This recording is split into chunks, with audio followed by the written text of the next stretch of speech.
예, 안녕하십니까. 25회 기출 우리가 문제 A형 공인중개사 시험 기출 문제 들어가도록 할게요. 자, 올해는 난이도가 약간 좀 어렵다고 볼 수가 있습니다.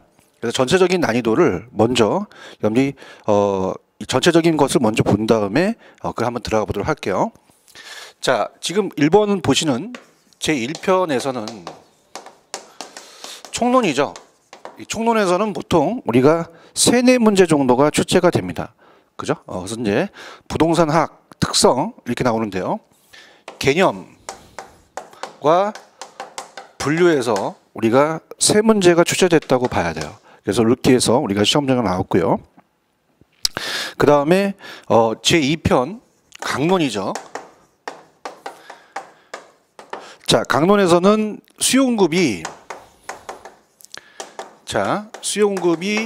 문제가 한 3, 4문제 정도가 출제가 되는데요. 이걸 맞춰서 3문제가 출제가 됐습니다. 그 다음에 우리가 계산 문제가 이제 한 문제가 나왔었고요. 그 다음에 경기 변동도 거의다가 이제 문제가 한두 문제가 출제가 되는데 2문제가량 출제가 됐고 이 거미지변론에서 계산 문제가 하나 나왔습니다.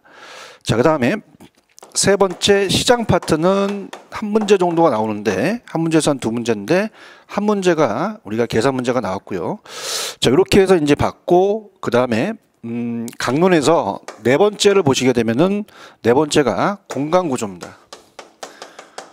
공간구조 입지론에서 문제가 한 2문제 정도가 출제가 됐습니다. 자, 그래서 한 2문제 정도 예상을 했는데 나왔고요. 허프라는 데서 계산 문제가 하나가 출제가 됐습니다. 자, 그 다음에 정책 파트가 문제가 정책이 한 4, 5문제가 나오는데 요번에는 한 3문제 정도밖에 출제가 안 됐고요. 그 다음에 6번째가 투자 파트죠.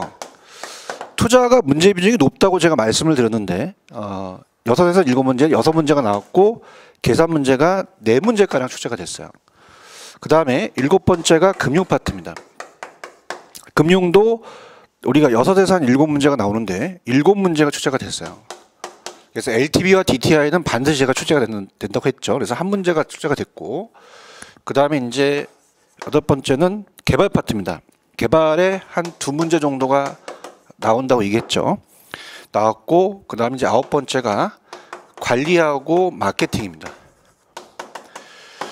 자, 관리하고 마케팅 한 문제가 배정이 됐고 관리가 2문제에서 3문제가 출제가 됐죠. 그래서 어느 정도 이제 골고루 출제가 됐다고 이제 봐요. 그래서 이제 이쪽 파트는 여러분이 이제 다시 보시게 되면은 수요 공급 중요하고요. 그다음에 정책 파트, 그다음에 투자 금융 파트 여기 위주로 이제 시험 문제가 거의 많이 출제가 된다고 볼 수가 있고요. 그다음에 이제 감정 평가론입니다. 제3편. 그러니까 이쪽 파트가 이제 평가까지 본다면 한 26에서 7문제 그 정도. 그래서 25에서 27문제가 출제가 됐다고 봅니다. 자, 그래서 제3편의 평가론이죠. 제3편의 평가론을 보면 평가 파트는 뭐 6에서 7문제가 배정이 돼 있어요. 그래서 우리가 평가론에서는 이제 가치와 가격 이론에서 하나가 나왔고 그 다음에 3방식이죠. 3방식에서 우리가 4문제가량 출제가 됐습니다. 굉장히 많이 됐죠. 그래서 2문제가 계산 문제가 나왔고 그 다음에 가격 공시가 많이 나왔어요. 이 가격 공시가 한 문제 정도가 예상이 됐는데 3문제가량 출제가 됐습니다. 많이 된 거죠. 예전보다 그 가격 공시 쪽으로 이제 많이 출제가 됐다고 볼 수가 있고요. 그 다음에 이제 이번 문제의 특이한 거는 뭐냐면 자, 긍정형 부정형 골고루 또 출제가 됐어요. 그래서 골고루는 이제 됐는데 자, 계산 문제가 많이 출제가 됐습니다. 계산 문제가 8에서 11문제나 출제가 됐어요. 자, 이건 굉장하거든요. 그래서 8문제, 11문제가 거의 기출문제에서 나왔습니다. 이따 다시 한번 보여드리도록 하겠고요. 그 다음에 우리가 보통 이 박스를 치는 박스형 문제가 있죠. 박스형 문제가 14문제 정도가 출제가 됐다는 얘기죠. 그래서 요번에 난이도가 좀 높았다라는 얘기를 할 수가 있어요.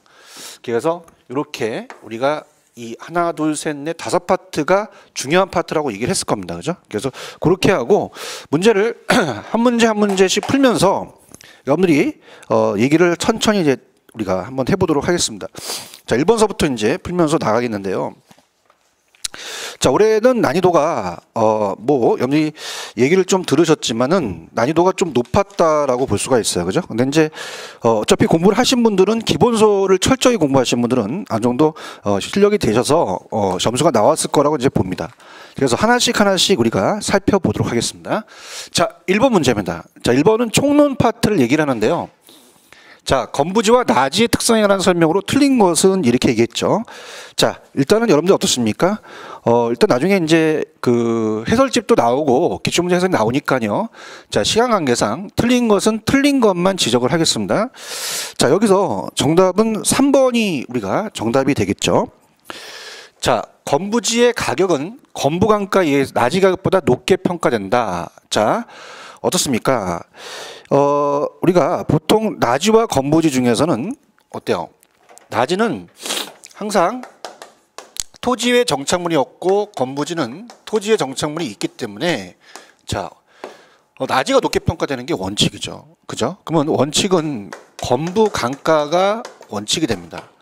그래서 건부지 가격은 건부 간가에 의해서 나지 가격보다 높게가 아니라 낮게 평가된다. 이렇게 하셔야 됩니다.